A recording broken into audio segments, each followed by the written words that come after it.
अस्सलाम वालेकुम, this is Mohammad Usman. और आज का जो हमारा टॉपिक है वो है प्रिपरेशन ऑफ अल्कीन्स में। आज जो फर्स्ट प्रिपरेशन होगी वो है dehydration of alcohol and second method है डीहेलोजिनेशन ऑफ विसिनल डाइहैलाइड्स। तो सबसे पहले मेथड में हमने क्या करना है, डिहाइड्रेशन करनी है अल्कोहल की। सबसे पहले तो पता होना चाहिए कि ये अल्कोहल कौन सी बला का नाम है। क्या होती है अल्कोहल? मतलब ये कोई अल्काइल चेन है, ठीक। अगर इस चेन के साथ कहीं पे OH आ जाए तो वो क्या होती है, हमारे पास जो क्लास हो जाती है वो अल्कोहल क्लास बन जाती है। मतलब ये देखो ज़रा, ये मेरे पास था प्रोपेन, एक सैचुरेटेड हाइड्रोकार्बन्स, एक जिसमें कार्बन और हाइड्रोजन ही थे। अगर हमने क्या करना है, इसको अल्कोहल में कन्वर्ट करना है, ठीक, अल्कोहल में कन्वर्ट करना है तो क्या करो, किसी भी H को रिप्लेस कर दो OH के साथ। मतलब ये वाला H हटा दो, OH आ जाएगा। तो ये क्लास अब क्या बन गई है, ये अब अल्केन नहीं रहा, ये क्या बन गया है, अल्कोहल बन गया, ठीक है। तो अब अल्कोहल का करना क्या है, डिहाइड्रेशन करनी है। हाइड्रेशन क्या होती है, हाइड्रेशन मतलब वाटर, ठीक। और डी का मतलब निकाल दो, ख़त्म कर दो, ठीक है ना, वाटर को ख़त्म कर दो। किस में से, अल्कोहल में से। तो क्या मिलेगा आपको, क्या मिलेगा आपको, बनाना जो है आपने, बनाना क्या है, अल्कीन ही बनानी है ना, तो अल्कीन ही मिलेगी और क्या मिलना है। तो अब ये OH है, इसमें से H रिप्लेस कर दो तो यहाँ पे डबल बॉन्ड आके अल्कीन बन जाएगी, ठीक है। अब ये सारा कुछ करना किस तरह से है और होगा कैसे, ठीक है ना। तो सबसे पहली बात कि अगर आपने अल्कोहल से अल्कीन बनानी है तो हमें डिहाइड्रेशन करनी पड़ती है। और डिहाइड्रेशन जो करवाते हैं वो कौन से होते हैं, एसिड क्या करते हैं, डिहाइड्रेशन को करवा सकते हैं। मतलब किसी चीज़ में से पानी को रिमूव करना है, आप उसमें थोड़ा सा एसिड डाल दो, वो पानी को पी जाएगा, खा जाएगा, ख़त्म कर देगा, ठीक है। तो अब डिहाइड्रेशन के लिए हमने क्या करना है, एसिड ऐड करना है। अब एसिड दो तरह के हम ऐड कर सकते हैं। एक तो लीवस एसिड, ठीक है, L फॉर लीवस, आगे एसिड लिखा है लीवस, जैसे कि Al2O3, ठीक, इसको यूज़ किया जा सकता है। दूसरा ब्राउनस्टेड एसिड, ठीक है ना, ये एसिड बेस का जो कंसेप्ट था उसमें 3-4 डेफिनेशन आपको मिलती हैं, एक लीवस एसिड की, एक ब्राउनस्टेड एसिड की, ठीक है। ब्राउनस्टेड एसिड की जगह पे आप क्या यूज़ कर सकते हो, आप यूज़ कर सकते हो H3PO4 को यूज़ कर सकते हो और H2SO4 को यूज़ कर सकते हो। आज जो हमने काम करना है वो H2SO4 को यूज़ करके करना है और दोनों को ही करना है। मतलब ये भी यूज़ कर सकते हो, ये भी यूज़ कर सकते हो। इन्होंने करना क्या है, H पॉजिटिव देना है, ठीक है। किस तरह से मैकेनिज्म होगा मैं सारा कुछ आपको बताऊंगा। सबसे पहले हम देखते हैं लीवस एसिड को यूज़ करके हम किस तरह से डिहाइड्रेशन करवा सकते हैं। देखो ये मेरे पास कोई अल्कोहल है RCH, ठीक। यहाँ पे मैं कहता हूँ कि मेरे पास OH लगा हुआ है, यहाँ पे एक H लगा हुआ है, यानी कि ये CH2 है, ये CH2OH है। इस OH को इधर लगा लो, इधर लगा लो, इधर लगा लो, कोई मसला नहीं है, रहना ये यही है जो है, ठीक। अब इसमें हमने ऐड किया क्या, Al2O3। करते क्या हैं, ये जो हमारे पास है ऑक्साइड Al2O3 का, इसको हम अच्छी तरह से हीट कर लेते हैं। कितना हीट करना है, अराउंड 450 डिग्री सेल्सियस तक हम इसको हीट करेंगे। फिर क्या करेंगे, उसके ऊपर ये वाली अल्कोहल फेंकेंगे, ठीक। तो जब अल्कोहल फेंकेंगे उसका पानी ख़त्म हो जाएगा, ठीक, उसका पानी निकल जाएगा, यहाँ से इसका पानी ख़त्म कर दो, ठीक। तो क्या बन जाएगा आपके पास, ये बन जाएगा RCH डबल बॉन्ड CH2। तो ये क्या बन गई है, हमारे पास अल्कीन बन गई है। देखो कितने आसान रिएक्शन है। क्या करना है, जिस कार्बन के साथ OH लगा हुआ है बिल्कुल उसकी साथ वाली कार्बन से आपने क्या करना है, हाइड्रोजन को रिप्लेस कर देना है। तो क्या होगा, अल्कीन बन जाएंगे। क्योंकि यहाँ पे भी वैलेंसी खाली होगी, यहाँ पे भी वैलेंसी खाली होगी, ठीक। तो ये था जब हमने यूज़ किया लीवस एसिड। तो हमें क्या करना पड़ रहा था, टेम्परेचर 450 डिग्री सेल्सियस तक टेम्परेचर प्रोवाइड करना पड़ रहा है, जो कि काफ़ी ज़्यादा मुश्किल काम है। क्योंकि 450 जो टेम्परेचर है ये मेंटेन रखना मुश्किल है। दूसरा इसके लिए मतलब जिसमें हमने मेंटेन रखना है, कोई जो चैम्बर होगा वो अच्छी किस्म का होना चाहिए, ऐसा ना हो कि वो खुद ही पिघल जाए, ठीक। दूसरा काफ़ी ज़्यादा फ्यूल चाहिए इतना टेम्परेचर क्लियर करने के लिए। तो हम करते हैं, इसका अल्टरनेट ढूंढते हैं, और वो क्या है, ब्राउनस्टेड एसिड यूज़ करेंगे। इससे क्या होगा, टेम्परेचर थोड़ा सा कम हो जाएगा। जैसे कि वो रिएक्शन ज़रा इम्पोर्टेंट है, मैं इसको साफ़ ही कर लेता हूँ, है साफ़ कर लेते हैं। तो जब हमने ब्राउनस्टेड एसिड यूज़ करना है तब क्या होना है, तो ये मेरे पास एक अल्कोहल है। अब आपने फार्मूलों पे गौर करना है, ठीक है, बस और कुछ नहीं करना। ये लो, सही है, ये हो गई अल्कोहल। क्योंकि इसमें एक OH ग्रुप आपको नज़र आ रहा है। R की जगह पे कोई भी चेन लगा सकते हो, मतलब CH3 भी हो सकती है, उससे बड़ी भी हो सकती है, मिथाइल भी हो सकता है, इथाइल भी, प्रोपाइल भी। अब जब हम इसमें क्या करेंगे, H2SO4 यूज़ करेंगे। H2SO4 जब हम इसमें ऐड करेंगे, H2SO4 भी कितने परसेंट ऐड करना है बच्चों, ये भी 75% H2SO4 यानी कि कंसनट्रेटेड सोल्यूशन यूज़ करना है H2SO4 का, ठीक है। H2SO4 का 75% जो सोल्यूशन है वो बहुत ज़्यादा कंसनट्रेटेड सोल्यूशन होगा, और साथ में टेम्परेचर भी देना पड़ेगा। लेकिन टेम्परेचर उस केस में 400 to 450 टेम्परेचर देना पड़ रहा था, लेकिन यहाँ पे टेम्परेचर काफ़ी ज़्यादा कम हो जाएगा, और वो कम होके आ जाएगा 180 डिग्री सेल्सियस तक, ठीक। यानी कि हमने तकरीबन हाफ़ ही कम कर लिया है। तो इतना ज़्यादा टेम्परेचर देंगे तो क्या होगा, यहाँ से वाटर का जो मालिक्यूल होगा वो एल्यूमिनेट हो जाएगा, ठीक, यानी कि डिहाइड्रेट हो जाएगा इसमें से, और उसकी वजह से यहाँ पे बॉन्ड बनेगा, ठीक। तो ये हो जाएगा RCH डबल बॉन्ड CH2, क्या बन गया हमारे पास, अल्कीन बन गई है। अब OH और H क्या मिलके बना देंगे H2O। ये पता चल रहा है कि पानी का मालिक्यूल बाहर निकला है, इट्स मीन कि डिहाइड्रेशन हुई है। अब अगर मैं यहाँ पे ये वाली अल्कोहल यूज़ कर रहा हूँ तो ये सारा कुछ देना पड़ रहा है। अगर मैं थोड़ा सा अल्कोहल को चेंज कर दूँ, मसलन मैं अल्कोहल का जो OH है इस कार्बन पे लगा दूँ, मैंने क्या किया है, अल्कोहल का जो OH था वो सेंटर वाली कार्बन पे लगा दिया, फ़र्क पड़ा है कि नहीं, कोई फ़र्क नहीं पड़ा। यहाँ पे OH था, अब यहाँ पे लगा दिया, ठीक है, फ़र्क पड़ता है। और मैं ये सारा कुछ बाद में बताऊँगा, अभी मैं सिर्फ आपको रिएक्शन दिखा रहा हूँ होना क्या है। अब देखो यहाँ पे 75% यूज़ कर रहे थे, तो यहाँ पे आपको 60% H2SO4 के सोल्यूशन से भी आपका काम चल जाएगा, और टेम्परेचर भी आपको ज़्यादा नहीं देना पड़ना, 100 देना पड़ना है जब आपने ये वाली अल्कोहल यूज़ करनी है। इट्स मीन फ़र्क तो पड़ता है। इसमें कुछ ऐसा है जो कि कर रहे हैं हम, जिसके लिए हमें टेम्परेचर भी कम करना पड़ रहा है, और सल्फ्यूरिक एसिड की क्वालिटी भी कम कर दें, कंसनट्रेशन भी कम कर दें, उसको डाइल्यूट कर दें, तब भी रिएक्शन हो जाता है। इसमें कुछ ऐसा है, वो देखते हैं क्या होगा इसमें बाद में। लेकिन यहाँ से क्या करना है बच्चों, इसको रिमूव कर दो, उसकी वजह से इसकी वैलेंसी खाली होगी, इसकी वैलेंसी खाली होगी, एक एक दोनों की खाली हुई है, तो एक डबल बॉन्ड यहाँ पे लगा दो, बस क्या बन गया है, अल्कीन बन गई है। साथ में क्या निकला है, H2O। सही है, समझ तो नहीं आ रही, समझ आनी तो चाहिए वैसे। ये है कार्बन। अब थोड़ा सा इस फार्मूले को और चेंज कर देते हैं, ठीक। क्या करना है, इस फार्मूले को थोड़ा सा और घुमा देना है, करना कुछ नहीं है, बस जहाँ पे OH लगा हुआ था, ठीक, OH को वहीं पे रहने दो, इस H को रिप्लेस कर दो मिथाइल ग्रुप के साथ। सही है। अब OH सेंटर में है, तो अब क्या होगा, जब इसका रिएक्शन करवाया जाएगा तो देखा गया कि इसके लिए सिर्फ और सिर्फ 20% H2SO4 का सोल्यूशन काम करता है, और टेम्परेचर जो होता है वो 85 डिग्री सेल्सियस तक ये रिएक्शन हो जाता है। सही है। होता क्या है, बनना क्या है, बनना वही है जो हमने बनाना है।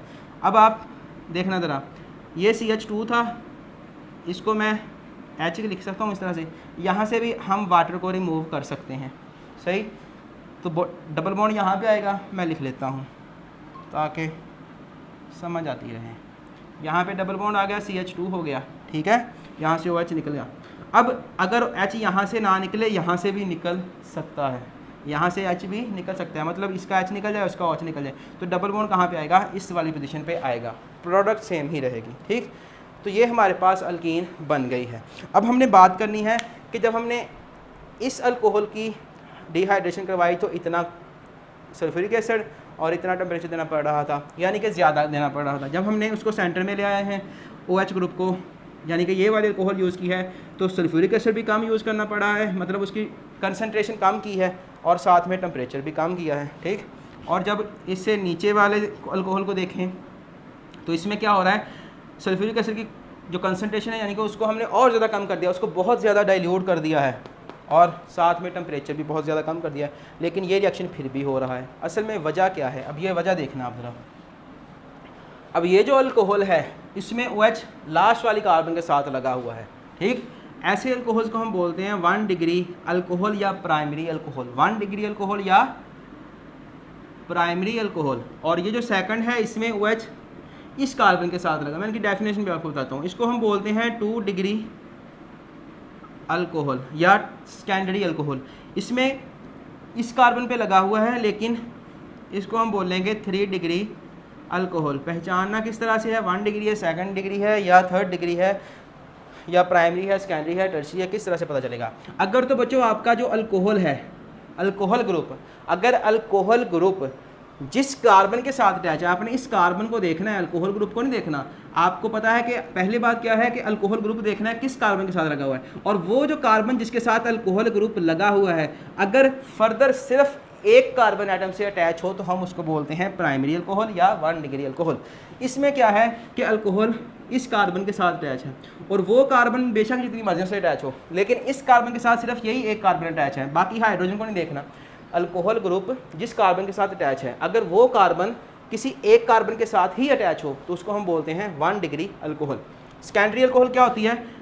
जिसमें OH ग्रुप जिस कार्बन के साथ अटैच है अगर वो फर्दर 2 कार्बन के साथ अटैच हो, एक ये कार्बन होगी, दूसरी ये कार्बन होगी, तो ये क्या होगी? 2 डिग्री अल्कोहल। 3 डिग्री अल्कोहल में क्या होता है कि OH जिस कार्बन के साथ अटैच है वो फर्दर 3 कार्बन के साथ अटैच हो, सही है, तो उसको हम क्या कहते हैं? 3 डिग्री अल्कोहल कहते हैं।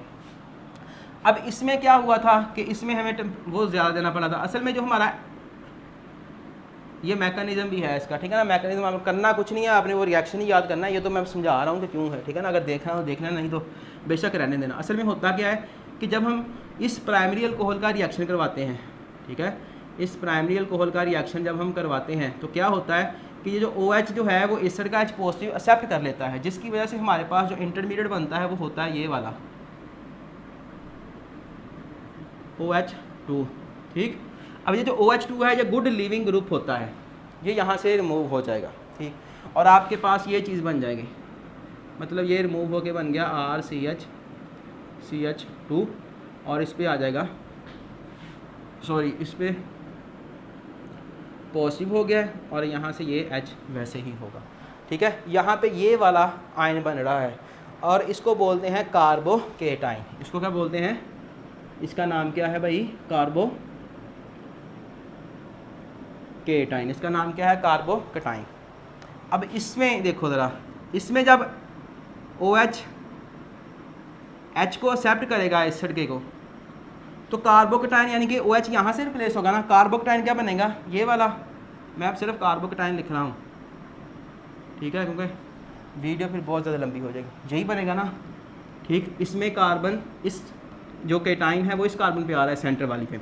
अगर इसको देखें तो ये जब H पॉजिटिव को एक्सेप्ट करेगा ऑक्सीजन तो क्या होगा कि ये CH3, ये CH3 पॉजिटिव चार्ज इस कार्बन पे आ रहा है। ये तीनों ही कार्बोकेटाइन डिफरेंट हैं, ठीक। इसमें जो कार्बोकेटाइन है जिस कार्बन पे पॉजिटिव चार्ज है उसके साथ सिर्फ एक कार्बन अटैच है। इस कार्बन को देखें तो जिस कार्बन पे पॉजिटिव चार्ज है उसके साथ 2 कार्बन अटैच हैं। इस कार्बन को देखें तो इस कार्बन पे जिस पे पॉजिटिव चार्ज है उसके साथ 3 कार्बन अटैच हैं, सही है। असल में ये जो होता है 3 डिग्री कार्बोकेटाइन, ये बहुत ज़्यादा स्टेबल है निस्बत इनके और इनके, ठीक है ना। इसकी स्टेबिलिटी क्या होती है? ज़्यादा होती है। अगर इसकी स्टेबिलिटी ज़्यादा है तो रिएक्शन इस तरफ को मूव करेगा इजीली, ठीक है ना। हमें इसलिए टेम्परेचर कम देना पड़ रहा था क्योंकि ये क्या है? ज़्यादा स्टेबल है। समझ आई बात की नहीं?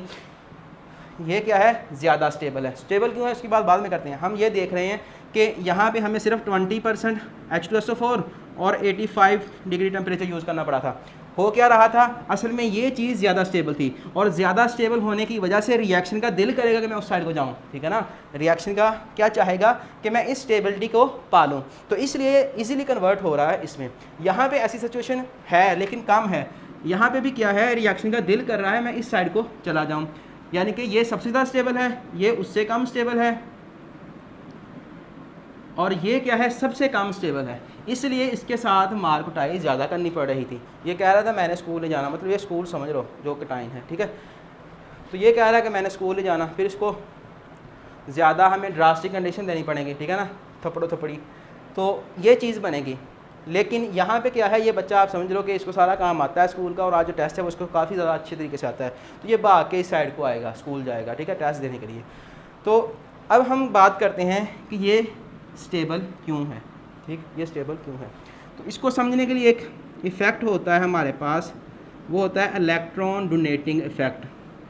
वो आपको अभी नहीं पता चलेगा, BSc में जाकर पता चलेगा। बस अभी ये समझ लो कि जो कार्बन है अगर वो इस कार्बन पे पॉजिटिव चार्ज है, सही है, इस कार्बन पे पॉजिटिव चार्ज का मतलब क्या है कि इसके इलेक्ट्रॉन चले गए हैं, ठीक है, इसके इलेक्ट्रॉन निकल गए, इसको इलेक्ट्रॉन की ज़रूरत है। मतलब ये समझ लो कि ये रो रहा है, इसको चॉकलेट की ज़रूरत है, और चॉकलेट किन के पास है, ये कार्बन और ये कार्बन, और इन कार्बन का इफेक्ट क्या है कि ये चॉकलेट दे देते हैं, ठीक है, ये चॉकलेट क्या करते हैं, दे देते हैं। तो अब क्या होगा कि इस पर इलेक्ट्रॉन्स की कमी है, इनका इफेक्ट क्या है कि इन्होंने इलेक्ट्रॉन्स ट्रांसफ़र करने हैं इस कार्बन को, ठीक है ना, मतलब ये इलेक्ट्रॉन ट्रांसफ़र करते रहेंगे इस कार्बन को। इसी तरह से यहाँ पे ये भी कार्बन करती रहेगी, ये कार्बन भी वैसी ही है। तो इनका इफेक्ट क्या है कि इसके पास पॉजिटिव चार्ज है, लेकिन ये जो पॉजिटिव चार्ज है इसको ओवरकम कर रहे हैं कैसे, बाय डोनेटिंग इलेक्ट्रॉन। तो इससे क्या है, जितना ज़्यादा पॉजिटिव इसके पास होना चाहिए था उतना ज़्यादा पॉजिटिव इसके पास नहीं आ सकता, ठीक है ना। इसलिए क्या है, ये स्टेबल है, क्योंकि इसको इलेक्ट्रॉन की ज़रूरत नहीं है। क्यों? क्योंकि ये मिथाइल ग्रुप इसको इलेक्ट्रॉन डोनेट कर रहे हैं, एक तो ये है, दूसरा इलेक्ट्रॉन डोनेट करते हैं हाइपर कॉन्जुगेशन के थ्रू। वो क्या होता है उसको रहने दो।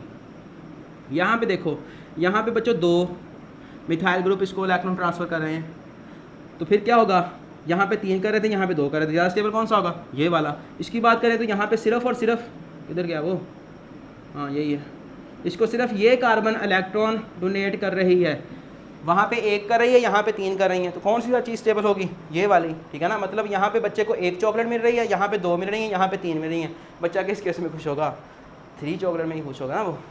तो इसलिए क्या होता है कि ये जो कार्बोकटाइन है वो स्टेबल होता है, इसलिए अल्कोहल जो होती है वो हमें ज़्यादा कंसनट्रेटेड भी नहीं लेनी पड़ती, और जो टेम्परेचर है वो भी कम हो के रिएक्शन ईजिली हो जाता है। अब हम बात करते हैं अपने दूसरे रिएक्शन की और डाइड्स, डीहैलोजिनेशन ऑफ विसिनल डाइहैलाइड्स। ये क्या होते हैं, विसिनल डाइहैलाइड्स, विसिनल और साथ में क्या है, डाइहैलाइड्स। डाइहैलाइड्स मतलब, डाइहैलाइड्स का मतलब क्या होता है, जिसके पास क्या हो, 2 हैलोजन हों, ये 1 हैलाइड हो गया, ये 2 हैलाइड हो गए, तो ये क्या हो गए, डाइहैलाइड्स हो गए। मतलब डाइहैलाइड ये भी हो सकता है, ठीक, इसमें भी 2 हैलोजन लगे हुए हैं, ये भी एक डाइहैलाइड है। जिसमें अल्केन में, ठीक है ना, अल्केन क्लास के अंदर अगर H को रिप्लेस करके वहाँ पे हैलोजन लगा दिया जाए तो वो क्या बन जाती है, हैलाइड क्लास बन जाती है। अगर 1 हैलोजन लगाए तो मोनोहैलाइड, अगर 2 लगे हैं तो डाइहैलाइड, ठीक। अब विसिनल डाइहैलाइड कौन से होंगे, जब 2 एडजेसेंट कार्बन पे साथ कार्बन के 2 हैलोजन लगे होंगे तो उसको हम बोलेंगे विसिनल, ठीक है, क्योंकि ये एक दूसरे के विसिनल पोजीशंस हैं, और क्या है, डाइहैलाइड्स हैं, तो डाइहैलाइड होगा। ये होता है विसिनल डाइहैलाइड। जब हमने इसकी क्या करवानी है, इसकी डीहैलोजिनेशन करवानी है। क्या करवाना है इसका बच्चों, डीहैलोजिनेशन करवाना है। ये मेरे पास है, इसकी इंक भी ख़त्म हो गई है, ये X है, ये भी X है, इसको मैं R ले लेता हूँ, वैलेंसी पूरी कर लो, ठीक है। डीहैलोजिनेशन, ये क्या है, डी ख़त्म करो किसको, हैलोजन को, है ना, हैलोजन को ख़त्म करना है ना, तो हैलोजन यही होता है ना भाई। अगर हैलोजन ये है तो यहाँ से इसकी भी वैलेंसी काम, इसकी वैलेंसी काम, यहाँ पे क्या बन जाएगा, अल्कीन बन जाएगा। और ये काम होना कैसे है, तो हमने जिंक डस्ट को यूज़ करना है, यानी कि जिंक का पाउडर बनाया हुआ है, उसको लेंगे एनहाइड्रस सॉल्वेंट के अंदर, यानी कि यहाँ पे पानी बिल्कुल नहीं लेके आना आपने। अगर पानी लेके आएंगे तो अल्कीन नहीं बनेगी, सही है, पानी लेके आएंगे तो अल्कीन नहीं बनेगी। यहाँ पे आप एसीटोन को यूज़ कर सकते हो, अल्कोहल को यूज़ कर सकते हो, मेथनॉल मैंने ले ली है, ठीक है। जब ये सारा काज करोगे तो ये जो जिंक है ये इन दोनों X को लेके यहाँ से बाहर निकल जाएगी, ZnX2 हो गए, ठीक है। साथ में आपके पास क्या बचेगा, इसकी भी वैलेंसी खा ली, इसकी भी वैलेंसी खा ली, यहाँ पे डबल बॉन्ड लगा के वैलेंसी करो पूरी और रिएक्शन को कर दो स्टॉप। तो ये क्या बन गई है, अल्कीन बन गई है हमारे पास, ठीक है। अब मैं कुछ एक और एग्जांपल ले लेता हूँ कि यहाँ पे मेरे पास CH3 था, ये CH था, ये CH2 था, इसके पास भी X था, इसके पास भी X था, ठीक है। जौन सा दिल करता है वो एग्जांपल आपको ले सकते हो। X की जगह पे हम ब्रोमीन लिख लेते हैं, ठीक है चलो। तो क्या होगा, यहाँ पे जिंक डस्ट लिया है और साथ में एनहाइड्रस सॉल्वेंट एसीटोन ले लो बेशक, अब ठीक है, जो आपका दिल कर चाहता है। तो क्या बन जाएगा हमारे पास, यहाँ से 2 निकले हैं ना ब्रोमीन, तो यहाँ पे डबल बॉन्ड CH2 हो जाएगा और ये Zn और Br2 मिलके ZnBr2 बना देंगे। तो ये था सारा रिएक्शन डीहैलोजिनेशन ऑफ विसिनल डाइहैलाइड। तो अगर आपको यहाँ तक कोई क्वेश्चन हो तो लाजमी पूछेगा। थैंक यू भाई।